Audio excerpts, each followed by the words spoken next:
2017년 3월 한 원룸에서 친구 2명이 술잔을 기울입니다.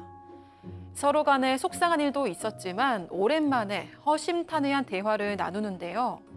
그런데 며칠 뒤 이곳은 끔찍한 사건 현장이 돼버렸습니다.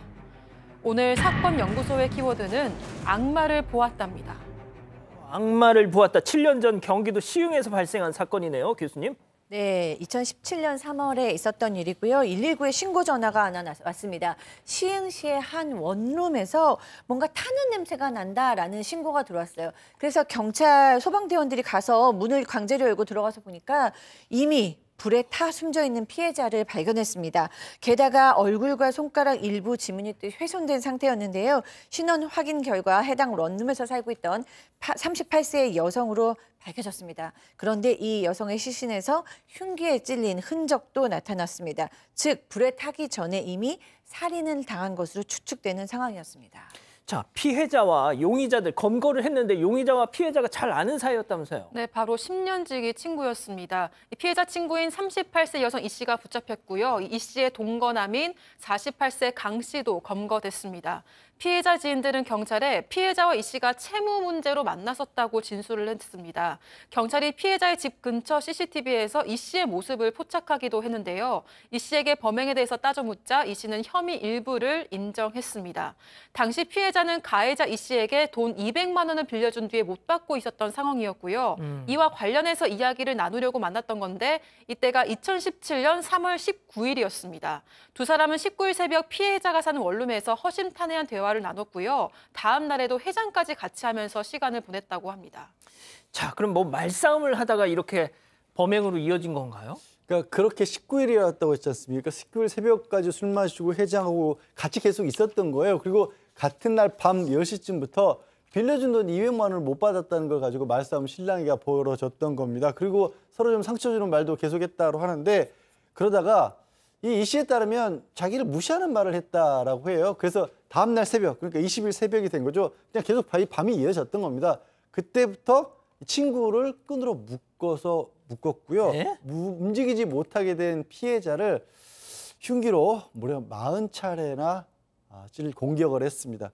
당연히 목숨을 잃었고 체포된 이후에는 우발적 살인을 주장을 했는데 거짓말이었어요. 왜냐하면 검색을 했더라고요. 인터넷으로 사체 처리 정보를 찾아봤습니다.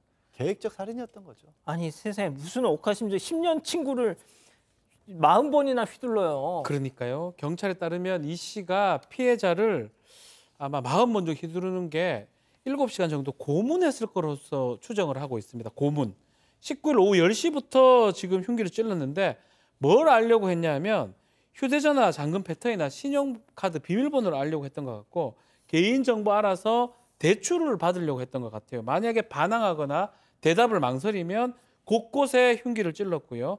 고문에 해당한다고 봐야 되겠죠. 결국은 고문 7시간 만인 20일 새벽 5시에 목하고 배에 치명상을 입고 사망을 한 것입니다. 자, 이게 보통 살인 사건과 다른 게 7시간 동안 고문을 해서 살해를 했어요. 자, 그런데 그 긴 시간 동안 집요하게 가해자 이 씨가 집요하게 추궁한 게 있었어요. 바로 집 비밀번호.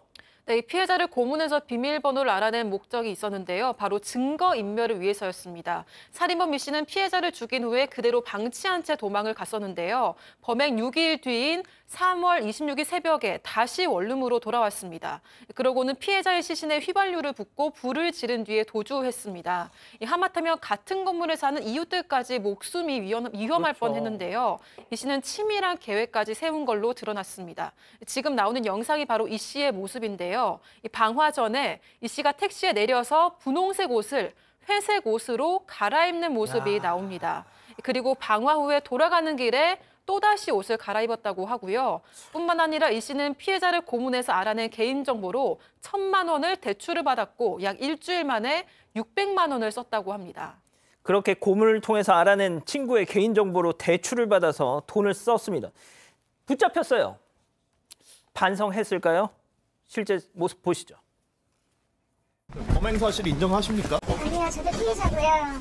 처음 애초 경찰들이 제 전화를 받고 도움을 주었다면 이런 일은 있었습니다. 박 변호사님, 예. 지가 피해자래요. 뻔뻔합니다. 10년 친구를 고문 끝에 지금 잔혹하게 살해한 상황인데 이 계획적인 범행이나 좀 잔인한 부분도 또 보입니다. 그 사건 이후에 친구들하고 전화 통화할 때는 또 일 보고 있다고 이렇게 아주 태연하고 이렇게 나중에 전화하겠다고 메시지를 보내기도 하고요. 또 수신 거부하는 모습도 있었고 이 동거남하고 같이 있었다고 하는데 동거남 강 씨하고 사건을 좀 조작하거나 계획했던 시도가 보입니다. 시흥에서 방화를 저질렀는데 이 강 씨 동거남이 서울에서 이 씨의 전화로 일부러 전화 거는 척을 하면서 하하. 알리바이를 만들었던 하하. 정황도 보입니다. 그리고 또 이 피해자 명의의 대출 신청할 때도 동거남 강 씨가 함께 있었다고 하니까요. 둘이 합쳐서 이렇게 조작했던 것까지 드러난 것입니다. 자, 옷도 갈아입고, 알리바이, 전화 자기 폰에다 자기가 전화해서 막 알리바이도 짜고. 자, 그야말로 그 앞서, 제목을 왜 악마를 보았다라고 했는지 이해가 됩니다. 그래 놓고는 나도 피해자라고 얘기를 했던 거죠. 여기 재판부가 봤을 때 도대체 이 사람이 뭐 자기가 저지른 것에 대한 반성이나 할까? 왠지 사람을 40차례나 사실상 고문을 했었고 그러고 나서 다시 찾아서 방화까지 저질렀던 사람 아니겠습니까? 결국 1심에서는 강도와 살인 등의 혐의로 기소된 피고인에게 무기징역을 선고했고요.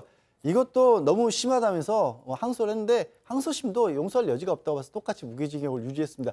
다만 조금 전에 이제 알리바이 조작을 도와줬던 남자친구 있지 않습니까? 예. 고작 벌금형이 끝났어요.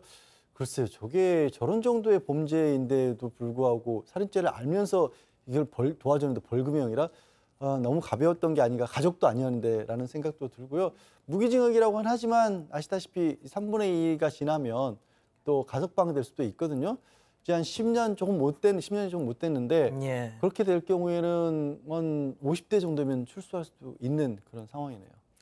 자, 교수님 짧게 좀 부탁드릴게요. 참 200만 원 빌려가지고 그거 갚기 싫어서 사람을 저렇게 고문을 해서 죽여서 이게 뭡니까 도대체? 결국에는 돈 때문에 죽였다고밖에 볼 수 없는데 그것도 10년 된 지인에게 7시간 동안 고문받으면서 사망했던 그 피해자의 그때의 기분을 생각하면 지금도 가슴이 먹먹합니다. 이런 사람 10년 후든 20년 후든 다시는 가석방이라는 이름으로 사회에 안 나오기를 진심으로 바라봅니다. 그러니까 말이죠.